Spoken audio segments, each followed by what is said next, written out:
একটা গান খুব হইতো, ইউগ নামে একটা সিরিয়াল হইতো ভারতে, ইন্ডিয়াতে একটা সিরিয়াল হইতো যুগ।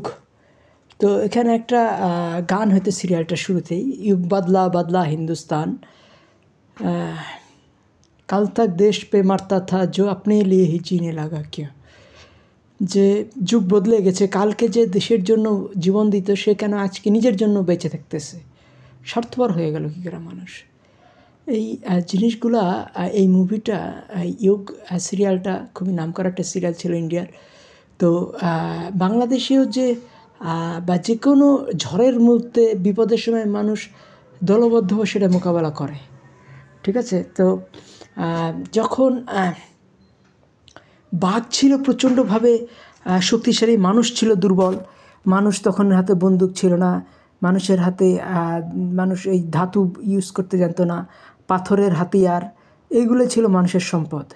তখন কিন্তু মানুষ দলবদ্ধভাবে বসবাস করতো। কিন্তু যখন তাহলে যে কোনো বিপদের মোকাবেলা, যেহেতু তখন বাঘের সাথে মানুষের ছিল, একটা চিরন্তন দ্বন্দ্ব ছিল, ফলে এই তখন মাতৃপ্রধান সমাজে মানুষ দলবদ্ধভাবে থাকতো এবং এখানে মানে বাপের পরিচয় জানতো না। তখন কী হতো, মামার পরিচয় মানুষ বড় হতো এবং গোত্রপতি সুপ্রিম মামা, সবচেয়ে বড় মামা হলো গোত্রপতি, এবং গোত্রপতি যা বলতো সেটাই আইন।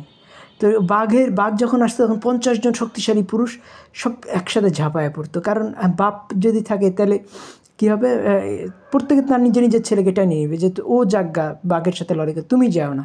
তাহলে এই যে ইউনিটি, এই ইউনিটির জন্যই কিন্তু পিতৃ পরিচয়টা গোপন রাখা হতো এবং মামার পরিচয়ে মানুষ বড় হতো এবং গোত্রপতি ছিল সুপ্রিম মামা।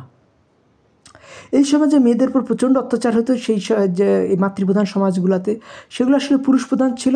সেখানে মাও প্রধান ছিল না, নানিও প্রধান ছিল না, দাদিও প্রধান ছিল না, এখানে প্রধান ছিল মামা।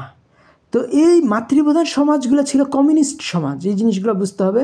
তো এখন বাংলাদেশে কিন্তু আবার একদম, বাংলাদেশে বলছি গোটা পৃথিবীতেই মানে ফ্যাসিবাদের 3টা রূপ আছে, একটা হলো নাৎসিবাদ, একটা ফ্যাসিবাদ আর একটা কমিউনিজম। তিনটেই কিন্তু ভয় দেখায় মানুষকে, ভয়ের মাধ্যমে 3টা ইউনিটিকে তারা সর্বপ্রধান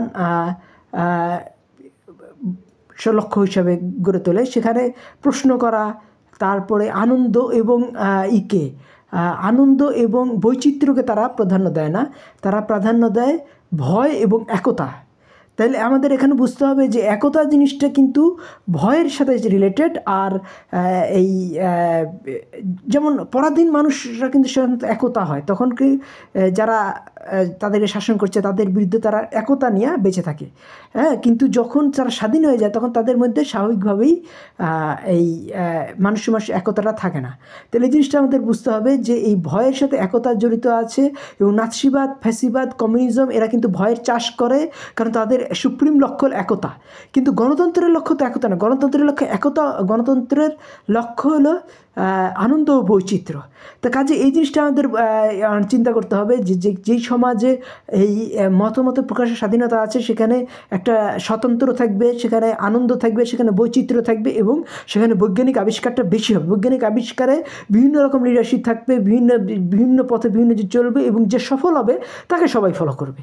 কিন্তু এই বাধ্যতামূলকভাবে একটা পথেই চলতে হবে, এখানে কিন্তু মানুষ এই নতুন নতুন আবিষ্কারটা সেই সমাজে হয় না। তাহলে গণতান্ত্রিক সমাজ আবিষ্কারের জন্য খুবই ভালো, কিন্তু নাৎসিবাদ, ফ্যাসিবাদ এবং কমিউনিজম এরা ভয় এবং একতার জন্য বিখ্যাত, কিন্তু তারা আবিষ্কারের জন্য ভালো না।